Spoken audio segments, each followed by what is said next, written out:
Nous mettons le cap vers le Grand Est, précisément à Charleville-Mézières, chef-lieu des Ardennes, en commençant par une rapide immersion dans un passé qui ne manque ni d'audace, ni d'action. En 1521, le légendaire chevalier Bayard, épaulé seulement de 2500 hommes, repousse miraculeusement l'armée impériale de Charles Quint et ses 35 000 soldats aux portes de Mézières. En 1606, Charles de Gonzague bâtit Charleville, inspiré par la Renaissance italienne et ses plans en damier. En son cœur trône déjà la majestueuse place ducale. En 1854, l'audace deviendra littéraire, avec Arthur Rimbaud, enfant du pays et génie des mots, qui lègue à Charleville et au monde une poésie fulgurante. 1961, Jacques Félix couronne une passion de 20 ans en organisant un congrès de marionnettistes à Charleville-Mézières qui demeure depuis lors le centre mondial du théâtre de marionnettes. 2025 à présent, Boris Ravignon, maire de Charleville-Mézières, s'engage pour la piétonisation de la place Ducale avec la volonté de redonner toute sa majesté aux joyaux de la ville. Merci à lui de venir nous raconter cet audacieux projet.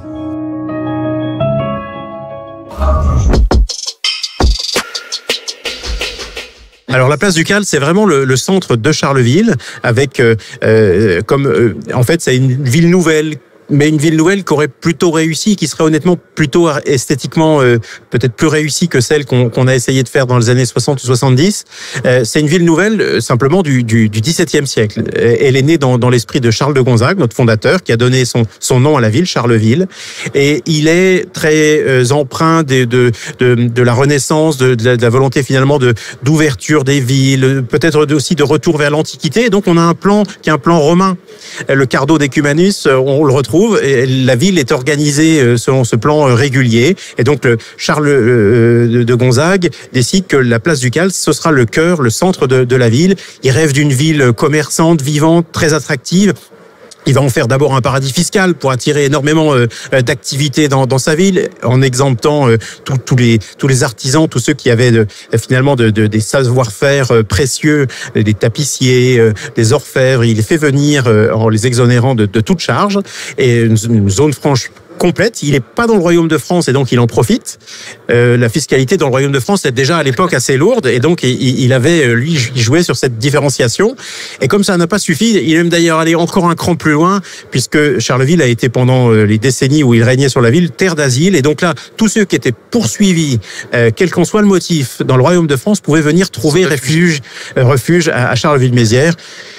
Alors, un peu comme la colonie pénitentiaire d'Australie a plutôt pas mal réussi ensuite, eh bien, je crois que toutes ces générations, peut-être parfois effectivement de mauvais garçons, de mauvaises filles de France, qui sont venus s'installer là, ont finalement aujourd'hui donné une ville assez dynamique. Alors c'est important d'abord parce que c'est vraiment le cœur vivant de la ville et qu'on y est quand on est carolo-massérien assez régulièrement, qu'on y va avec sa famille et que donc il y avait vraiment effectivement l'idée de rendre un lieu très fréquenté et l'orienter dans une pratique qui était une pratique effectivement de promenade, en éloignant les véhicules, en améliorant donc la sécurité, en permettant aussi plus facilement à toutes les mobilités, ce qu'on appelle les mobilités douces, trottinettes, vélos, d'y venir, dans le respect des piétons. Sujet sur lesquels il faut qu'on continue à travailler, bien sûr. Donc il y avait vraiment une dimension extrêmement pratique. On n'est pas, c'était pas c'était pas une lubie de piétoniser un endroit finalement ne serait pas investi, vécu directement par les habitants. Mais il y avait aussi une volonté cette fois-ci plus symbolique. On a un schéma des mobilités qu'on a fait voter par référendum à nos concitoyens pour abaisser les vitesses dans la plupart des rues de la ville, pour mettre des doubles sens vélo, pour créer effectivement partout où ça n'existait pas des infrastructures cyclables et rendre aussi la ville plus sûre pour les piétons. Donc tous ces aspects-là, ils se concrétisent sur cet endroit qui est très symbolique, et effectivement cette piétonisation, c'est un peu la pointe de cette pyramide des changements qu'on est en train d'orchestrer et d'organiser avec, vous l'avez compris, donc l'accord des carolo-massériens, puisqu'ils ont voté à 56% pour ce schéma des mobilités douces et la piétonisation de la place.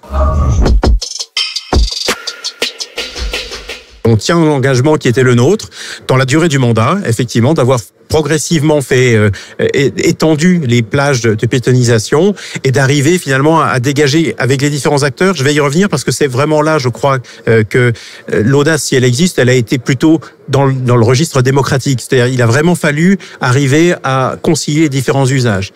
On est une ville qui est aussi le chef-lieu d'un département rural, où beaucoup de nos concitoyens continueront encore pendant des années à venir avec un véhicule individuel. Il sera à l'avenir plutôt électrique que thermique, mais ils continueront à vouloir accéder avec leur véhicule au centre-ville. Et donc, il fallait qu'on concilie la préservation de cette attractivité, qui est essentielle pour les commerces et même pour les activités de loisirs qui sont au centre de notre ville, et en même temps, le fait de rendre la place vraiment piétonne au moment où on en a tous envie, quand il fait ce beau soleil qu'on a là, et du printemps à l'été, on a quand même de très belles journées, on a envie de pouvoir profiter des terrasses et de pouvoir le faire en toute quiétude avec ses enfants à côté de soi, sans craindre effectivement qu'ils soient renversés par un véhicule. C'est rester attractif et effectivement et évoluer, changer, se transformer en gardant finalement ce qui faisait notre point fort, ça a toujours été le cœur de la ville et cette ville, elle est le chef-lieu et donc tout le monde converge vers Charleville à un moment ou un autre pour les formalités administratives, pour le commerce, pour les rencontres, pour les loisirs et donc on avait vraiment à cœur que cette piétonisation ne soit pas une fermeture, qu'elle soit vraiment compris comme on va encore un cran plus loin pour rendre la partie la plus belle, l'écrin le privilégié de notre ville, encore plus beau et plus séduisant pour tous. C'est d'avoir fait confiance justement à nos concitoyens. C'est d'avoir justement essayé de mettre sur la table les différents éléments du débat.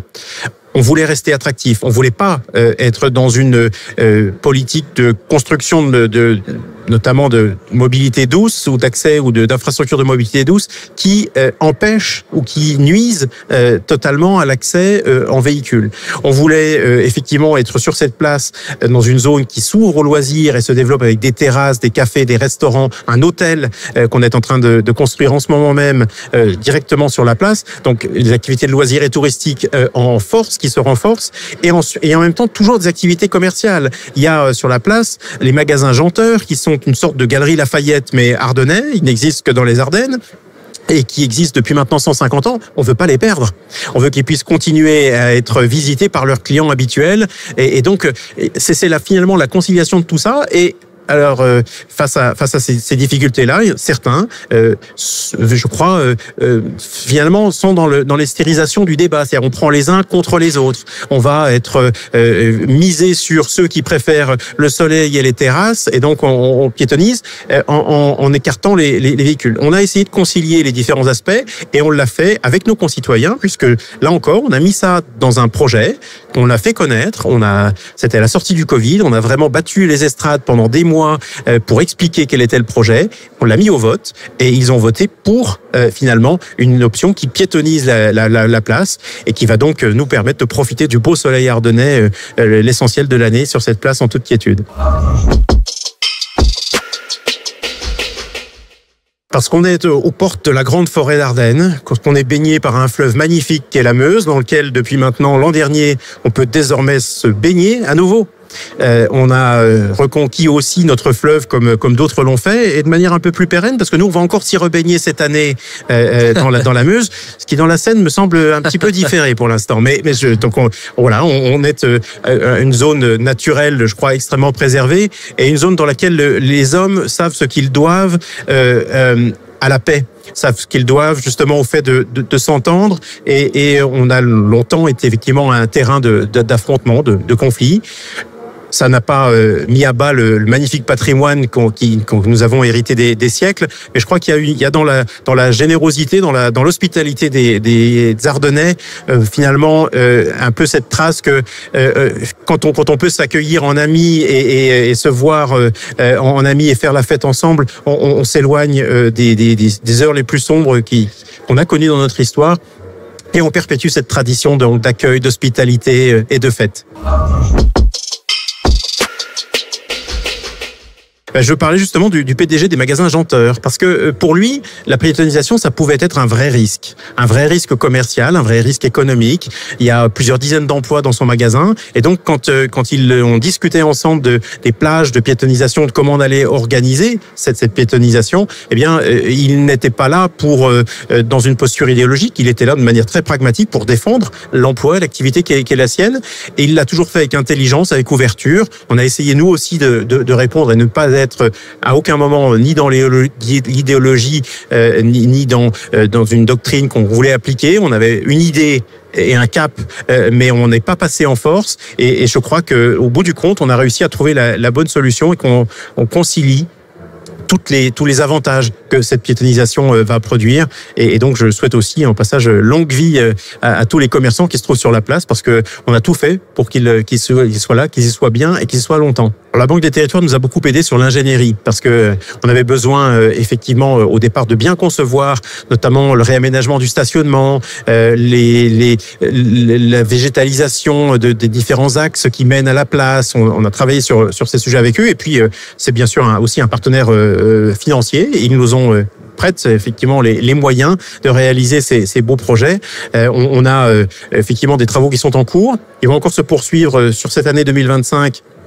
Avec une des rues d'accès qui va être transformée, repavée, végétalisée. Et puis, on aura en 2026 un très gros morceau.